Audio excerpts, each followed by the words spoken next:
అమరావతి పునర్నిర్మాణానికి కూటమి ప్రభుత్వం స్పీడ్ పెంచింది.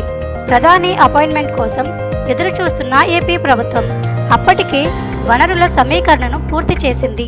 తాజా అప్డేట్ ప్రకారం రెండో విడత భూ సమీకరణకు సిద్ధం.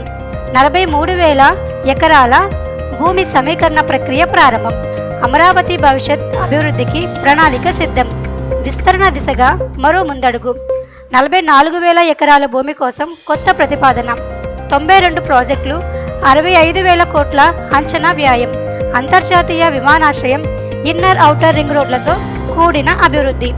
E13, E15 రహదారులను జాతీయ రహదారి 16కు అనుసంధానం. హైరైజ్ భవనాలు, గ్రూప్ హౌసింగ్, కమర్షియల్ కాంప్లెక్స్లకు ప్రణాళిక. ప్రపంచ బ్యాంకు సూచనలతో మరిన్ని భూముల సమీకరణ ప్రాసెస్. అమరావతి మరోసారి కేంద్ర బిందువుగా మారనుందా? ఇది ఖచ్చితంగా పొలిటికల్గా, ప్రాజెక్టుల పరంగా గేమ్ చేంజర్ కావచ్చు.